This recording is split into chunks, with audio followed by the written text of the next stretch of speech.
सुरडीतील होत असलेल्या कॉर्नर सभेच्या निमित्तानं उपस्थित आपल्या जिल्हा परिषदच्या उमेदवारच्या भगिनी सुजाताई डुईफोडे, त्याचबरोबर दुसऱ्या भगिनी माझ्या पंचायत समितीच्या उमेदवार विमलताई काटे, उपस्थित गावातील सर्व आदरणीय आता ज्यांनी प्रवेश केला आपले कैलास शेळके, शिवाजी डोईफोडे, तात्या शेळके, मोहन शेळके, बापूसाहेब शेळके, मेजर साहेब, सूर्यकांत बापू, मिठू, प्रमोद, आदरणीय सर महाराज, सर्व व्यासपीठावरील मंडळी ज्यांनी आपल्या बरोबर काम करण्याचा निर्णय घेतला असे आपले मालवणीचे तात्या, त्याचबरोबर बाबा काटे, सर्व या भागातील माझे सर्व सहकारी उपस्थित सर्व वडीलधारी मंडळी, तरुण मित्र बांधव, सर्व माझ्या उपस्थित माता भगिनी,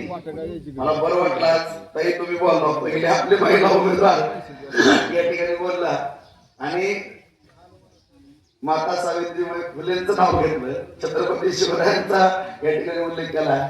खरोखर या थोर पुरुषांच्या प्रेरणेनं राष्ट्रमातेच्या प्रेरणेनं आज सर्व महिला भगिनी असेल किंवा आपल्या ज्या माता लेकरा बाळावरती मुलावरती संस्कार करतात आणि त्याच्यातूनच सगळी लेकरं घडतात, त्याचं दर्शन आज या ठिकाणी निश्चितपणानं झालं. सगळ्या माझ्या भगिनी या ठिकाणी उपस्थित आहेत आणि आज खास करून सुरडीला म्हणजे एक का गेले आदल्या दिवशी मी सांगतो की दुसऱ्या दिवशी तेवढी गडबड आपल्या सर्वांनाच माहित आहे की निवडणूक आयोगाने सुद्धा एवढा कमी पिरियड दिलाय, फक्त 7-8 दिवसाचा आदरणीय दादांचं अपघाती निधन झालं, त्याच्यामुळे 3 दिवस प्रचारही थांबला आणि नेमकं प्रचार कशा पद्धतीने करायचा त्यामुळं सगळ्या बैठका वगैरे होत होत्या बांधवांना, परंतु एक महत्वाची व्यक्ती राज्यातील आपल्यातनं निघून गेली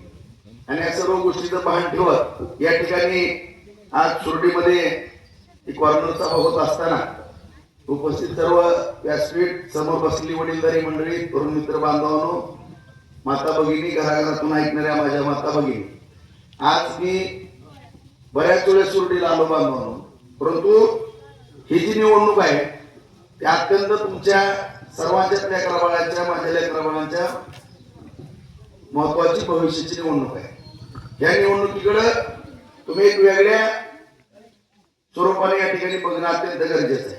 आज आपण पाहताय की नगरपालिकेची निवडणूक झाली की दुसऱ्या दिवशीपासून मी ग्रामीण भागामध्ये 137 गाव आहेत वाड्या वस्तीचे, जवळपास 80% गावं पूर्ण झाल्या, 20% माझी 5 तारखेपर्यंत गावं पूर्ण होणार आहेत आणि आपल्या सगळ्यांच्या आशीर्वादानं, कारण सुरडीमध्ये 2 विविध कार्यकारी सोसायटी आहेत, दोन्ही चेअरमन सदस्य आहेत, ग्रामपंचायत आहे, एवढं मोठं गाव आहे आणि एवढा बाजार समितीला पण मतदार होता की त्यांच्या आशीर्वादानं, त्यांच्या सहकार्यातून बाजार समिती आली आणि तुमच्या आशीर्वादातून त्यांना ग्रामपंचायत दिली, सोसायट्या दिल्या आणि या सगळ्या गोष्टीमुळे आज 18 पैकी 18 निकाल आपला या ठिकाणी आपल्या हातामध्ये आला.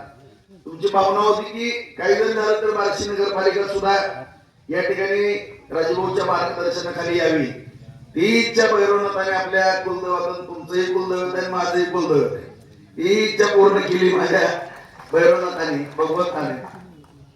आणि आज बांधवांवर जिल्हा परिषद आणि पंचायत समिती या दोन्ही इच्छा पूर्ण व्हाव्या अशी भगवंत चरणी, भैरवनाथ चरणी आपण सगळेजण प्रार्थना करू. कारण मी अगोदर सांगितलं की ही निवडणूक कुठलीही प्रतिष्ठेची बाजू नाही किंवा कुठल्या अस्तित्वाची नाही, ही फक्त आपल्या सगळ्यांच्याच लेकराबाळांची निवडणूक. आज या ठिकाणी पूर्वी या कट्ट्यावरती माझी असंख्य भाषण झाल्यात, आदरणीय नानांबरोबर मी पूर्वी आलो, सातत्याने येतोय, भविष्यातही येत राहणार आहे, परंतु आपल्या सर्व बांधवांना सांगतो की जो प्रचार चाललेला आहे तो प्रचार फक्त व्यवस्थित सगळेजण दोघांचा पण आहे, त्यांचाही आहे का माझाही आहे, त्यांचंही काही तालुक्याच्या बाबतीमध्ये धोरण आहे तेही आहे का माझंही आहे. आज आपल्या सगळ्यालाच माहित आहे या सुरडीमध्ये सुद्धा माझ्या माहितीप्रमाणे आता एक साठवण तलाव आपण 12 कोटीचा बहुतेक करून दिलेला आहे, सुरडी कापशेवाडी रस्ता 5 कोटीचा दिलाय, पांढरी रस्ता 4 कोटीचा दिलाय, पाणी पुरवठा योजनेला 55 लाख दिले, पांढरी वस्ती पाणी पुरवठा योजना केली, गटर बांधणी 15 लाख, नागरी सुविधा 25 लाख, दलित वस्तीच्या माध्यमातून 10 लाख. आता सुरडी गुळगुळी रस्ता काळजी करू नका, तोही तुम्हाला 1-2 मेच्या आत सगळा कंप्लीट करून द्यायची जबाबदारी माझी असेल. कारण दूधवाले शेतकरी भरपूर आहेत. तुम्हाला आणखीन काय पाहिजे सांगा. मी मध्यस्थी आहे. मी राज्य सरकार, केंद्र सरकार, डीपीडीसी, पालकमंत्री, जिल्हा परिषद, पंचायत समिती, तुमच्या पोस्टमनची भूमिका करणार आहे. मी कार्यकर्ता, जनतेने सांगायचं, मी सगळा प्रस्ताव तिकडे शासन दरबारी मांडायचा आणि मी तुमच्यापर्यंत आणून देण्याचं काम या ठिकाणी मी करणार आहे आणि करतोय.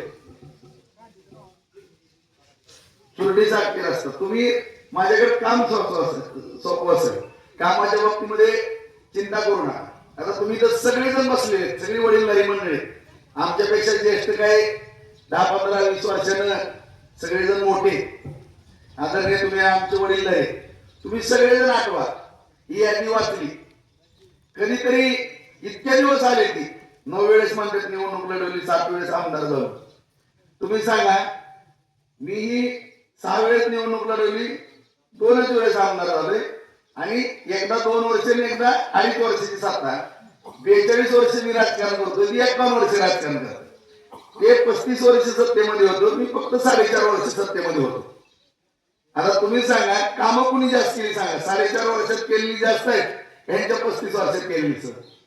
आणि ह्याच्यामुळे नेमकं आपल्या तालुक्याला विकासाच्या दिशेने कोण नेणार आहे किंवा खरं आपलं काम कोण करणार आहे. तुम्ही 2 वर्षाची संधी विलासराव देशमुख साहेबांच्या, राणे साहेबांच्या माध्यमातून मिळाली. त्यावेळेस इकडे काय माझा एवढा संबंधित नव्हता. 4 ते 9 उपसा सिंचन असेल, MIDC असेल, बायपास, हे सगळी कामं किंवा इकडे छोटी मोठी आदरणीय नानांच्या मार्गदर्शनाखाली मी कामं करत होतो.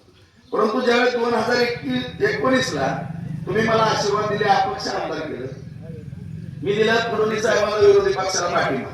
सगळ्यालाच आश्चर्य वाटलं की महाविकास आघाडीचं सरकार व्हायला लागलं, राजभाऊ उलट्या प्रवाहात का व्हायला लागला. सगळ्यांच्या मनामध्ये चिंता होती की अपक्ष आमदार आम्ही केले आणि नेमका हा उलटा का माणूस होता. परंतु मला काही गोष्टी लक्षात येत होत्या बांधून की ही ठिकाणचं सरकार टिकत नसते, ही स्वार्थी माणसं एकत्र आलेली. आणि ह्या दृष्टिकोनातून मी ज्यावेळेस साहेबांना पाठिंबा दिला आणि योगाबानं 2.5 वर्षानं सरकार बदललं आणि जे आपण योगदान दिलं होतं किंवा वाईट काळामध्ये आपण साथ दिली होती, त्याची उतराई म्हणून आज आपल्याला 4,000 कोटीचा निधी बांधून आपल्या बार्शी तालुक्याला मिळाला. त्याचा हिशोब मी पत्रकार परिषदेमध्ये सगळा देणार आहे 2 दिवसात. ती म्हणतात ना, हिशोब दे, सगळा हिशोब देतो आणि त्यांचा पण हिशोब करायचा. त्यांनी पण काय काय केलं की हिशोब तर माझा पण होईल आणि त्यांचा पण होईल, तो भाग वेगळा आहे. परंतु हिशोब देणं हे त्या लोकनेत्याचं कर्तव्य असतं आणि तो जनतेला द्यावाच लागतो आणि ते देणार आहे. कारण 700 कोटीची उपसा सिंचन योजना, 296 कोटीची पाणी पुरवठा बार्शीची योजना, मुख्यमंत्री सडक योजना, पंतप्रधान सडक योजना, जल जीवन मिशन असेल, सोलापूर रस्ता आहे, धाराशिव रस्ता आहे, परांडा रस्ता आहे, लातूर रस्ता आहे. आज कोर्टाचं काम 70% पूर्ण झाले. उपजिल्हा रुग्णालयाचं काम त्या ठिकाणी चालू आहे. सगळे मैदानं केली, बागा केल्या, शहरातले सगळे कॉन्क्रीटचे रस्ते केले, भुहेरी गटरीचं काम पूर्ण केलं. राजमाता अहिल्यादेवी योजनेतनं विहिरी दिल्या, घरकुलं दिली, बार्शीत दिली, ग्रामीण भागामध्ये दिली. माझ्या माता भगिनीला महिला बचत गटाच्या माध्यमातून अनुदान दिलं.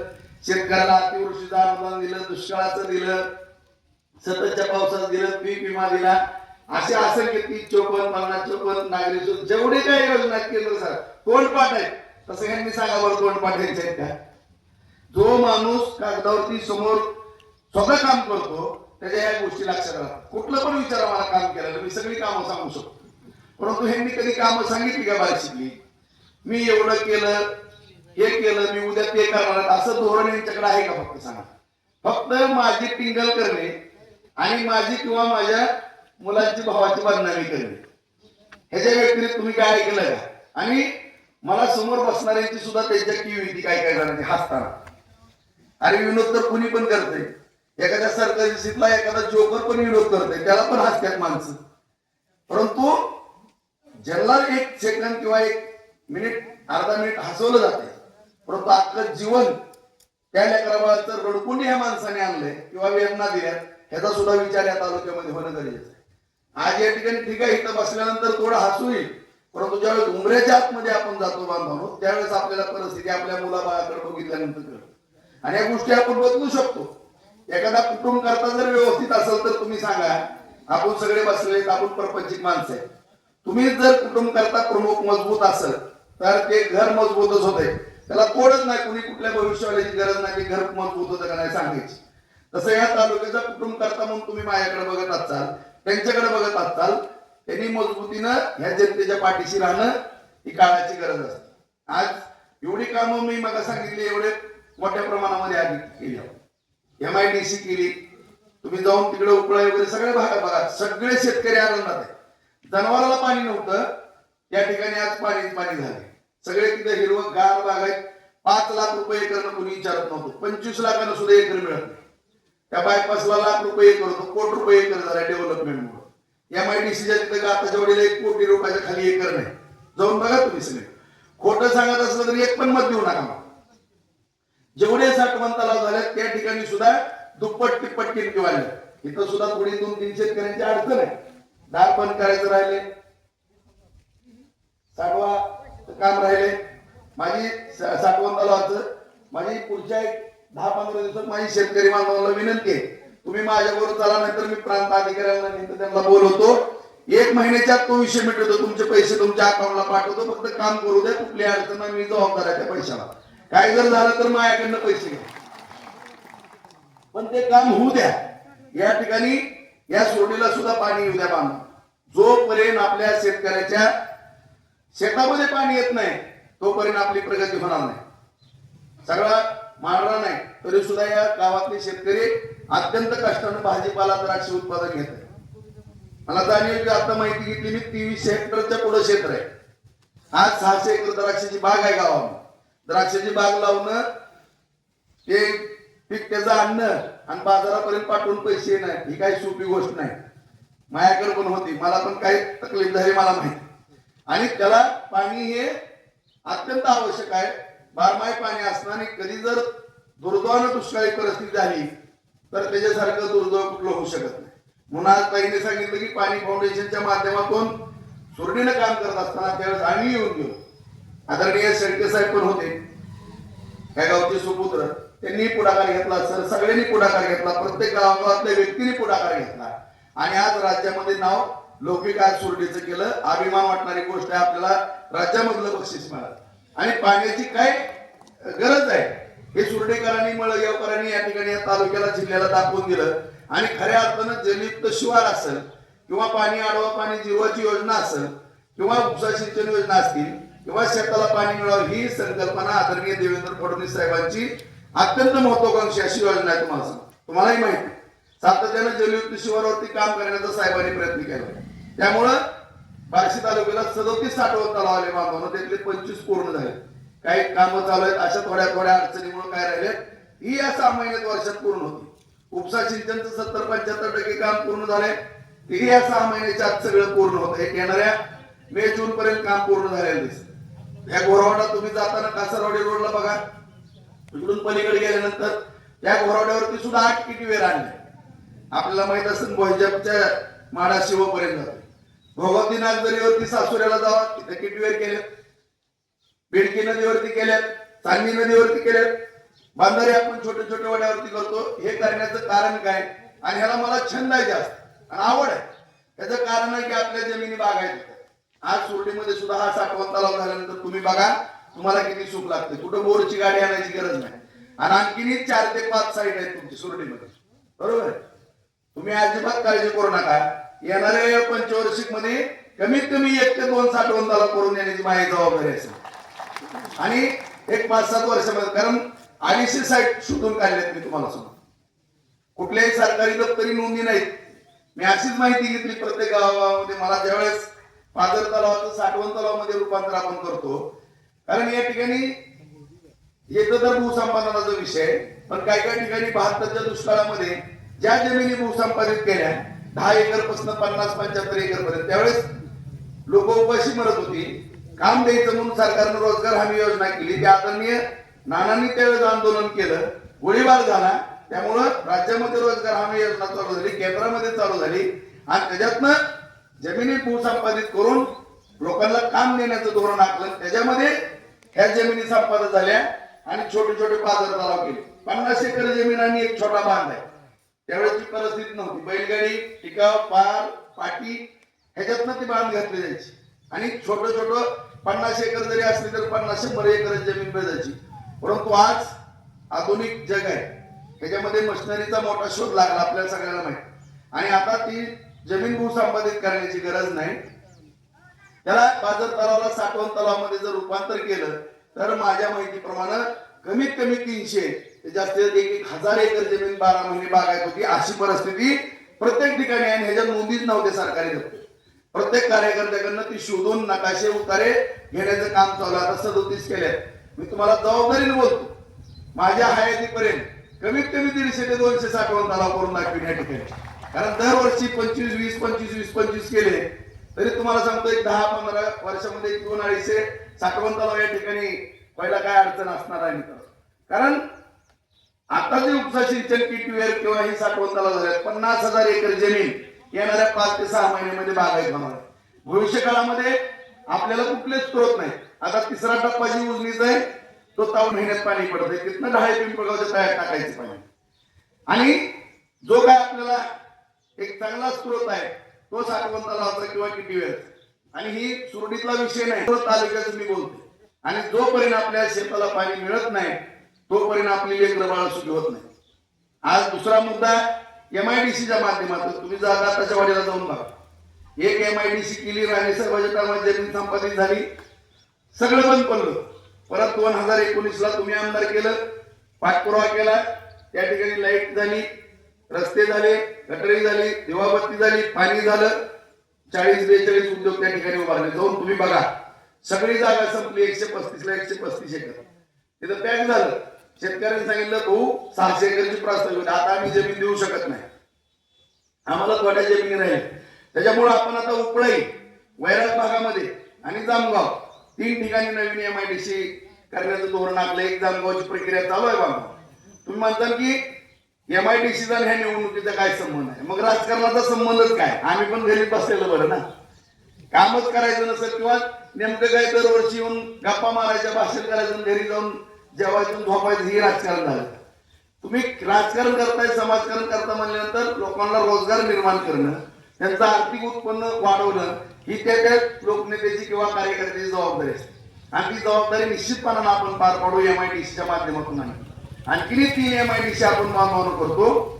त्या MIDC होत असताना तुम्ही म्हणता की कुठला उद्योगपती आणणार, कुणाला गुंतवणूक करायला लावणार आहे. जसं दिलीप गांधी एक 15 वर्षापूर्वी सोयाबीन प्लांट टाकायचं, कुठलंही सहकार्य मिळालं नाही त्यांना. बाजार समिती आपली आली, बाजार समितीच्या माध्यमातून त्या ठिकाणी त्यांचे माझे संबंध वाढले. माझ्या घरी आलं कुटुंब, हो म्हणले आम्ही सोयाबीनचा प्लॅन टाकतो, आम्हाला मदत करा. म्हणलं काय पाहिजे? म्हणले आम्हाला सगळ्या परवानगी दिल्या, त्यांना परवानगी, लाईट दिली, परवानगी दिली, पाणी कमी ओढत. माझ्या विहिरीवरून 5 मोटर टाका, 24 तास पाणी. माझं 10-5 एकर राहू द्या म्हणलं, बरं काय फरक पडत नाही, पण एक उद्योग उभा करा जेणेकरून या तालुक्याच्या अर्थकारणामध्ये भर पडेल. त्यांनी तो उद्योग उभा करायचा निर्णय घेतला. जवळचे 100 कोटी. आणि साहेबांनी फोन केला शेती बँकेला, साहेबांनी 100 कोटी रुपयाची शिशी मंजूर करून दिली. बांधून प्लॅन आता मजबूतीने त्या ठिकाणी चालू आहे. आणि तो उद्योग उभारल्यामुळं तिथल्या जागांच्या जमिनीच्या किमती दुप्पट तिप्पट वाढल्या. जाऊन माहिती घ्या. आणि अशाच पद्धतीचे आणखीन 2 उद्योगपती सोयाबीनचे प्लॅन टाकण्याकरता त्या ठिकाणी येत आहेत. आणि लवकरच 2 प्लॅन आणखीन उभा करू. तुम्ही म्हणतात प्लॅन उभारला आमचा काय फायदा? स्पर्धा होणार आहे. स्पर्धा झाली तुम्हाला 50-100 रुपये भाव मिळणार. आणि प्रक्रिया उद्योग झाल्याशिवाय स्पर्धा होत नाही आणि स्पर्धा झाल्याशिवाय भाव वाढत नाही. आता सुद्धा काही सुखसुविधा आणखीन आपल्या तालुक्यामध्ये निर्माण नाही. कारण रणवीरला तुम्ही चेअरमन केलं, सगळे तालुक्याने आशीर्वाद दिले, त्याला चेअरमन केलं. त्याच्या अगोदर बाजार समितीचे बापू साहेब या ठिकाणी होते आपले डायरेक्टर. विरोधकांनी सुद्धा त्या ठिकाणी सदस्यांनी सातत्यानं मतदान केलं बाबा. आणि त्या ठिकाणी 2 कोटीचं सुद्धा उत्पन्न नव्हतं. पहिल्या वर्षी 7, दुसऱ्या वर्षी 8, तिसऱ्या वर्षी 10, परत 12 आणि सगळी कामं केली. वैरागला कोल्ड स्टोरेज केले, बार्शीला केले, आणखीन वैरागला 4 करायच्या, बार्शीला 4 करायचे. एक वेळ हाऊस केले. तुम्ही म्हणता कोल्ड स्टोरेज कशाला? तुमचे द्राक्ष आहेत ना, तुम्हाला जर मनोके करायचे असतील तर तुम्हाला सांगलीला आणि पंढरपूरला जाण्याची वेळ येऊ देत नाही. वैरागच्या बाजार समितीमध्ये तुमची मनोके ठेवण्याची व्यवस्था करू. ताबडतोब ते पाऊल उचलतो आपण. कन्सल्टंटला सांगितलं सगळे प्रोजेक्ट बनवायला सगळं चालू आहे. आणि त्या ठिकाणी तुम्ही म्हणतात की आम्ही इथं ठेवल्यावर काय, तुम्हाला दर शेकडा सगळ्यात कमी व्याज दरामध्ये 6% दराने तुम्हाला त्या ठिकाणी कर्ज उपलब्ध होणार. तुम्हाला की तिथे खरेदीला कोण येणार आहे, मी व्यापारी आमची, तुम्ही काळजी करू नका. पंढरपूरवरनं सांगलीवरनं व्यापारी इथं सौद्याला आणण्याची जबाबदारी माझी असते. तुम्ही जाऊन तिथं ह्या बाजार समितीमध्ये बघा, बापूसाहेबांना माहित आहे सफरचंदचा बाजार तुम्ही पाहिलाय का? जर शिकोराडी 6 राज्यात व्यापारी येतात आपल्या बाजार समिती, 6 राज्यात एवढं सफरचंदचा मोठा बाजार तिथं तयार. कडव्याचा बाजार मोठा झाला, जवारीचा बाजार मोठा झाला, करू शकतो आपण. आज एवढं मोठं चिंचुक्याचं तिथं चांगला सपोर्ट झालाय, चिंचला झालाय, ह्या गोष्टी आपण करू शकतो. डाळीचं वाढलंय तिथं सगळ्या गोष्टी कुणाला प्रोत्साहन दिलं तर करू शकतो. आज वेरावच्या बाबतीमध्ये सुद्धा एवढे दिवस त्यांच्याकडे बाजार समिती होती, आपल्याकडे नव्हती. त्यावेळेस पगारीला त्यांच्याकडे पैसे नव्हते. आज का पैसे उपलब्ध झाले मला सांगा? एवढी कामं केली, शॉपिंग सेंटर, रस्ते, गटर सगळं केलं, तरी सुद्धा 16 कोटी रुपयाची शिल्लक. तुम्ही माहिती घ्या, जावा आज सुद्धा अकाउंट बघा मार्केट कमी, 16 कोटी रुपये शिल्लक आहे तुमचे कामाचे पैसे शिल्लक आहे. आणि ही ठाकूर मंगलसिंगची टोळी 25 लाख रुपये गुंतवा आणि 50 लाख रुपये काढू. ऐकली ना चर्चा किती जणांनी? या असल्या विचाराने ही निवडणूक लढवतात तुम्हाला. म्हणजे शेतकऱ्याच्या घामाचे पैसे कसे काढायचे ही यांची मानसिकता. त्याच्यामुळं आज इथं सगळे उपस्थित आहेत. मला तुम्ही एकाच प्रश्नाचं तुम्हीच उत्तर द्या आणि त्या उत्तरावर काय मार्ग काढायचा मी तुम्हाला सांगा. किती जणांचं सोयाबीन होतं मला इथं सांगा तुम्ही, किती जणांचं होतं? काय भाव विकलं? आता काय भाव आहे? तुम्हाला जर वेअरहाऊसची जर सोय सरकारची असती, बाजार समितीची, ही वेळ आली असती का मला सांगा? 25-30 वर्ष झालं बाजार समिती यांच्याकडे आहे. आज एक वेअरहाऊस केलं, कोल्ड स्टोरेज 2 केले, आता मी सांगितलं 8 कोल्ड स्टोरेज आणि 10 वेअरहाऊस आपण मोठे मोठे बांधतोय या बाजार समितीच्या माध्यमातून केंद्र सरकार आणि राज्य शासनाच्या अनुदानात. आणि ते कशा करताय तर तुम्हाला 1 रुपयाचं भाडं लागणार नाही त्या ठिकाणी, 1 रुपयाचं, फक्त फ्युमिकेशनची किरकोळ मजुरी लागेल. आणि दर शेकडा 6% व्याजदरानं बाजार समिती तुम्हाला फायनान्स करेल. कारण मला जाणीव आहे जर पीक निघालं तर शेतकरी पहिली गोष्ट वेगळी होती. खड्यावरनं ज्वारी किंवा कुठलंही धान्य घरामध्ये बैल पुजायचो, घास घालायचो, निवड दाखवायचो, आपण त्या घास दाखवायचो, बैलाला पूजा करायचो, पाया पडायचो, धान्य घरात उतरून घ्यायचो. ते दिवस नाहीत. आणि कधी तर 2 पोती विकायची. आता डायरेक्टच मशीनवरनं तिकडे चाललंय. परंतु ह्याला कुठंतरी योग्य मार्गदर्शन होणं आणि तो माल थोडा साठवून ठेवणं आणि हमीभावाच्या पुढे आल्यानंतर विकणं आणि ती शेतकऱ्याला त्या गोष्टीची मदत. कारण लगेच येणं करीत आला देतो, त्याच्यामुळे तो मजबूर राहतो शेतकरी. आणि ह्याला ह्या गोष्टी प्रोत्साहन करणं किंवा त्याला मदत करणं ही त्या लोकप्रतिनिधी, त्या कुटुंब प्रमुखाची निश्चितपणाने जबाबदारी असते. आणि ती बाजार समितीच्या माध्यमातून आपण पार पाडू. त्या ठिकाणी टमाटा प्रक्रिया उद्योग आहे, कांदा प्रक्रिया, कांदा असतो आपल्या इकडला, आपण साठवण करू शकत नाही, चाळी नाहीत आपल्या इकडं, चाळी आपण करू. त्या कांद्यावरती प्रक्रिया करून कशी साठवण क्षमता ती राहुरीला प्रोजेक्ट झालाय, तसाही प्रोजेक्ट आपण बार्शीमध्ये करू शकतो, काही अडचण नाही. आणि सगळ्यात विशेष महत्वाचं की तुम्हालाही माहित आहे, मलाही माहित आहे, एवढी जरी बार्शीमध्ये वैद्यकीय सेवा असेल किंवा आपण उपजिल्हा रुग्णालय केलं, तिथेही MRI machine, CT scan machine मोफत त्या ठिकाणी होणार आहे बांधून. परंतु एक हक्काचं व्यासपीठ माझ्या शेतकऱ्याचं असणं गरजेचं आहे. आणि 2-3 लाख रुपये जर दवाखान्यात आपले गेले तर त्या शेतकरी कुटुंबाचं फार नुकसान होते. त्याच्यामुळे आपण असा निर्णय घेतलाय की बाजार समितीचं उत्पन्न दांडग आहे. आताही 16 कोटी रुपये शिल्लक आहेत, पुढेही पैसे मोठ्या प्रमाणामध्ये मिळणार आहेत. तुम्हाला पहिल्या टप्प्यात 50 कॉटेज, दुसऱ्या टप्प्यात 50 कॉटेज, 100 कॉटेजचं हॉस्पिटल फोकटच, 1 रुपयाचं तुम्हाला उपचारावर खर्च नाही. अशा पद्धतीचं हॉस्पिटल आपण बार्शीत बांधतोय. तुम्ही म्हणता दिवाळी काढायला लागला का? अजिबात होत नाही तसं. आयुष्यमान योजना आहे, महात्मा ज्योतिराव फुले योजना आहे, मुख्यमंत्री सहाय्यता योजना आहे. आणि तुम्हीच देताना 1% शेस तुमच्याच उलाढालीवर 1 रुपयाची देत आहे. जेवढी उलाढाल होती ती 10-12 कोटी रुपये कुणाचे? तुमचेच आहेत. तुमचा जे व्यवहार होतो त्याच्यावरती 1% कर आहे आणि त्याच्यातनंच आपण मेडिक्लेम इन्शुरन्स भरू तुमचा. आणि जे काय उपचार होतात 2-3 कोटी रुपये तर त्या हॉस्पिटलला नफाच होईल. तुम्हाला सांगतो, तुम्हाला काय फक्त यायचं, केस पेपर करायचं, उपचार घ्यायचे आणि जायचे, रुपये पण भरायचा नाही. चट सरकार पैसे भरतोय, चट इन्शुरन्स कंपनी पैसे भरती. अशा रीतीने आपण त्या ठिकाणी काम करू शकतो. आता मी ही जी बोललो आहे का त्यांच्यात ऐकलं काय का फक्त टिंगल. त्याच्यामुळं सगळ्यांना या ठिकाणी नम्रतेची विनंती करतो. MIDC असेल, शेतकऱ्याच्या पाण्याचा विषय असेल, बाजार समितीच्या माध्यमातून असेल, किंवा आपल्या सगळ्या कच्च्या मालावरती प्रक्रिया, साठवणूक, त्याला फायनान्स, DCC बँकेच्या माध्यमातून शेतकऱ्याला मदत असेल. कारण ह्या DCC बँक, बाजार समिती ह्या काय राजकीय अड्डे नाहीत मानून, शेतकऱ्याच्या लक्षणी असलेल्या संस्था आहेत, त्या जपूनच चालवणं गरजेचं आहे. आज DCC बँकेचं बघा तुम्ही, संपली होती बँक, 6,000 कोटीच्या ठेवी झाल्या प्रशासन काढलं, माहिती घ्या.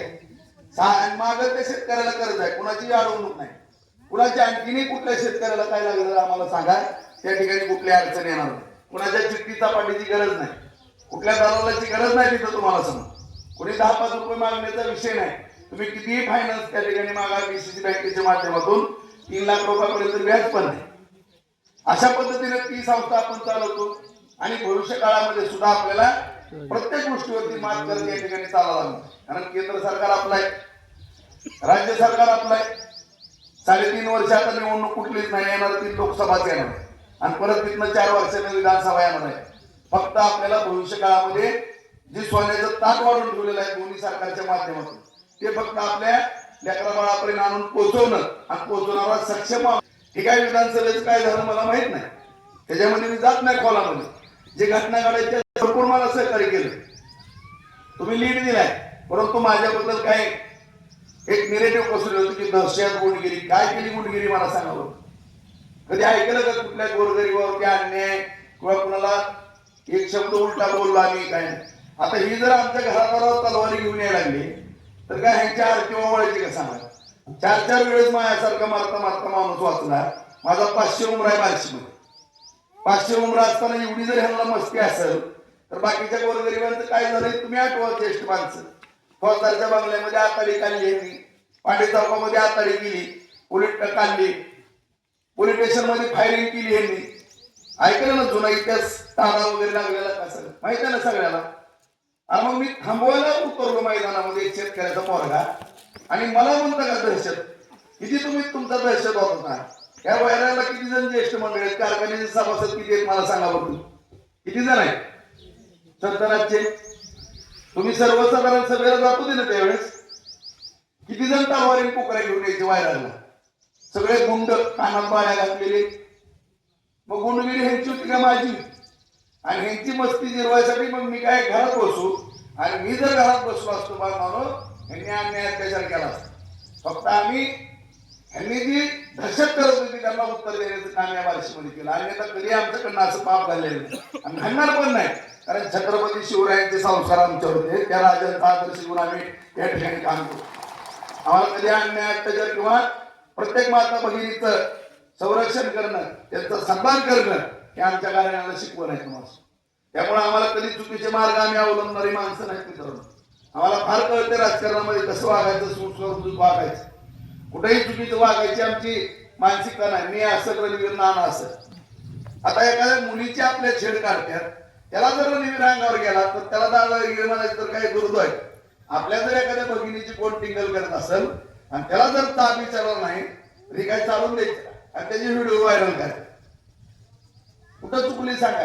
किंवा कुणाच्या बाबतीमध्ये 10 पैशाचा विषय केला तुम्ही सगळेजण सांगा. सुरडीमध्ये सगळी जनता बसली, एकाने म्हणाव की मी रणवीर नानाने तुमचं 1000 रुपये उडवले, एकाने म्हणा. एक जणच म्हणा असाच्या असा राजकीय संन्यास घेऊन मी घरी जाऊन बसतो, शेतात जातो किंवा माझ्या उद्योगावर जाऊन बसतो.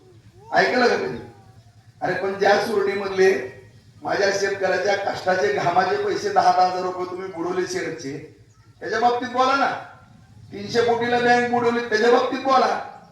शेतकऱ्याच्या ऊसाचे पैसे बुडवले, लेकराबाळाची लग्न मोडली, शिक्षण बुडालं, त्या शेवटी बजरंग सोनवणेला आपण पैसे द्यायला लावले, ह्याच्या बाबतीत बोला ना तुम्ही. तुम्ही कशा पद्धतीनं तुम्ही लोकांना बुडवलं, किती मस्ती होती तुम्हाला, अशी वर्णबळलं टाकत होते. सावकारकी 2-3 टक्क्याची एवढी मस्ती तुम्हाला सांगतो. आणि आज शेतकऱ्याचं एक पोरग तुम्हाला भारी पडतंय तर नाकाला झोंबतंय का? कधी काय कुठल्या चुकीच्या ठिकाणावरून आम्ही काय केलं? आम्ही उद्योग व्यवसाय करणारी माणसं प्रामाणिकपणानं आम्ही उद्योग व्यवसाय करतो, त्याच्यामध्ये आमची बंधन आहे. कुठं चुकीचं केलं किंवा एकाने म्हणावं की कुठं अपराध केली काय केली, राजकारण आम्ही सोडून द्या. आम्हाला कुठलीही फक्त ह्यांना खट मिळालो ह्यांना जमतो का? तुम्हाला बाबूराव गाडेकरांना त्रास देताना चाललं, किसन आम्हाला त्रास देताना चाललं, आदरणीय नानाला त्रास देताना चाललं, आदरणीय प्रभाताईला त्रास देताना गुदगुल्या झाल्या तुम्हाला. मग मायासारखा एक आडवा दांडू मिळाला म्हणून तुम्हाला जड चाललं का? आणि ही जलंत आहे तुम्हाला सांगतो, जी जिथल्या तिथं रोखलं किंवा ही ज्या गोष्टी भ्रष्टाचाराच्या थांबवल्या बांधवून ह्याच्यामुळे ह्यांची पोटतिडीक आहे. म्हणून या ठिकाणी मी तुम्हाला विनंती करतो की एवढं दिवस आपले वाया गेले, तिथनं पुढे दिवस वाया जाऊ नये. त्या दिवशी फडणवीस साहेब 31 तारखेला येणार होते बांधवून, परंतु दुर्दैवानं दादांची ती दुर्घटना घडली आणि त्यांच्यात तोंडनं तुम्ही ऐकलास अशा पद्धतीने मी बार्शी डेव्हलप करणार. 15 महिने रुपयाचा निधी आणला नाही मी, फक्त 10 कोटी रुपये तालुक्याला मिळाले. मला सुद्धा ती पत्रक ती पण मीच आणली, ती जयाभाऊने दिली. आणि मला सुद्धा वाईट वाटायला लागलं की मी 10 कोटीसाठी पत्रकार परिषद कशी. सगळी बार्शी घाबरली होती, 10-15 वर्ष तालुका पाठीमागे चालला म्हणून. परंतु आपल्याला आपला तालुका पाठीमागे जाऊन द्यायचा नाही. आपल्याला अत्यंत काळजीपूर्वक पुढे चालावं लागेल. बाजार समिती आहे, नगरपालिका आहे, जिल्हा परिषद आणि पंचायत समिती, या भारतीय जनता पार्टीच्या माध्यमातून आपल्याला कमळाच्या चिन्हाचं पुढचं बटन दाबावं लागणार आहे. तरच आपल्याला पुढं भविष्यकाळ चांगला आहे तुम्हाला सांग. नाहीतर या ठिकाणी मी मग सांगितलं की 3.5 वर्ष निवडणूक आहे, 4 वर्षांनी विधानसभा आहे. आणि तुम्हाला जबाबदारीने सांगतो, काली पालकमंत्री आले त्यांनी मनोगत व्यक्त केलं. परत निवडणुका झाल्यानंतर फडणवीस साहेबांना आपण बार्शीला सत्काराच्या कार्यक्रमाला घेऊन येऊ. तुम्ही साहेबांच्यात कोण नाही का? तुम्हाला साठवण तलावाचा विषय ना हे आहे का? पाण्याचा विषय तुम्ही आहे का? MIDCचा विषय तुम्ही आहे का? बाहेरचे उद्योगपती गडचिरोलीला उद्योग करू शकतात, बार्शीत करू शकत नाही का? तुम्ही त्यांच्याकडून नाही का? सगळ्या घोषणा त्यांच्याकडनं करून घेऊन त्याचा पाठपुरावा करण्याची जबाबदारी माझी असेल. फक्त एवढीच माझी विनंती आहे, ही निवडणूक कुठलीही साध्यात हलक्यात घेऊ नका. आणि या गावाला माझी नम्रतेची विनंती आहे की तुम्ही म्हणता भाऊ गावाच्या बाबतीमध्ये काय बोलता का, तसं नाही. मी तुम्हाला हात जोडून सांगतो, दोन्ही उमेदवार तुमच्या लाडक्या बहिणी, डोयपोडे ताई पण आहेत, काटे ताई पण आहेत. इथं मुद्दा म्हणून लगेच खाली उमेदवारी पंचायत समितीची दिली. कुणासोटी घेऊन देऊ नका एवढी तुम्हाला पाया पडून विनंती करतो. कारण आपल्या बार्शीचं भवितव्य कुणी तो विचार असेल मला माहित नाही, त्याचं काय मला घेणं देणं नाही तुम्हाला मी सांगतो. परंतु ही निवडणूक कुठली व्यक्तिगत नाही, गाव पातळीवरच्या निवडणुका वेगळ्याच मित्रांनो, परंतु ही तालुक्याचं भविष्य ठरवणारी निवडणूक आहे. 2 मिनिट भावनेचा प्रश्न होईल, पण अख्खा तालुका होरकळण, तालुका होरकळून द्यायचा का तालुक्याला चांगली संजीवनी द्यायची तुमच्या हातामध्ये, माझ्या हातामध्ये नाही. मी फक्त एक बोलणारा कार्यकर्ता आहे आणि मध्यस्थी करून शासनाचा निधी तुमच्याकडून आणून पोहोचवणारा मी कार्यकर्ता. माझी ड्युटी तेवढीच आहे, परंतु शेवटक करते करायचे तुम्हीच आहे. तुमच्या आशीर्वादावरतीच ही सगळं घडणार आहे. आणि पूर्वी निवडणूक म्हणलं की सहज घ्यायची, जाऊ दे ती निवडणूक मत टाकायचं जावा, तसं समजू नका. एक मत लाख मोलाचं, तुम्ही लाख मोलाची माणसं आहेत. तुमच्या एका मताला लय मोठी किंमत आहे, कारण अलीकडे तुम्ही बघताय प्रत्येक पक्ष पण बघतो की माझं किती संख्याबळ आहे. तर आता सुरडीला काय एवढं घवघवीत मिळालं, एवढं सगळं रस्ते अमुकतात, 2 सोसायटी आहेत, ग्रामपंचायत आहे. आम्हाला तुम्ही नाही म्हणलं तर 3दा इथं आणून द्यावं लागतंय ना. एखाद्या ठिकाणी काही नाही, ठीक आहे बाबा थोडं दुर्लक्ष झालं तरी चालतंय माणूस म्हणते. तसं बार्शीत जर ठीक आहे विधानसभेत झालं असेल काय जायचं, पण 3 सत्ता आहेत, तिकडं वरनं इकडं पाठवावंच लागतंय तुम्हाला सांगतो, आणि येणारच आहे. त्याच्यामुळं दोन्ही आपल्या भगिनी आहेत, काय मालवणी आणि सुरडी लांब नाही, दोन्ही गावं एकत्र तात्याने सांगितलं. आणि माझी सगळ्यांना नम्रतेची विनंती, कुठेही क्रॉस होऊन देऊ नका. तिकडेही त्या उमेदवाराला घवघवीत मत मिळणार आहेत. आज श्रीपत पिंपरीला सुद्धा 2-250चा लीड आहे, सिंदरीला 300चा लीड मिळणार आहे, भोयजाला 150चा लीड मिळणार आहे. आज या ठिकाणी मालवणीला सुद्धा माझ्या माहितीप्रमाणे 1001चा लीड मिळते, जास्त मिळते. आणि सुरडीने सुद्धा मागे राहून दिलं. मग सगळेजण या ठिकाणी सुरडीकरांना माझी नम्रतेची विनंती, मी म्हणलं ना कोण उमेदवार आहे त्या काही मला माहित नाही, तो भाऊ कोण आहे मला माहित नाही, माझं त्याच्याबद्दल काही नाही, परंतु ते उभारले ते चुकीच्या ठिकाणावर. त्यामुळं आपल्याला शेवटी आपल्या लेकरा बाळाचं बघायचं, शेवटी लेकरा बाळाचा विषय महत्वाचा आहे. आणि आपल्या लेकरा बाळाच्या तोंडामध्ये सोन्याचा घास कुठने येणार आहे, सुरळीला कुठनं साठवण तलाव येणार आहे, कुठनं सगळं डेव्हलप होणार आहे, कुठं व्हायला कशी MIDC, ह्या सगळ्या गोष्टीचा विचार करून सगळ्यांनी अत्यंत काळजीपूर्वक या ठिकाणी मतदान करावं अशी या ठिकाणी नम्रतेची विनंती करतो. आपण एवढं कामाचे दिवस असताना सुद्धा एवढ्या मोठ्या संख्येने उपस्थित राहिला त्याबद्दल सगळ्यांचे मनपूर्वक आभार व्यक्त करून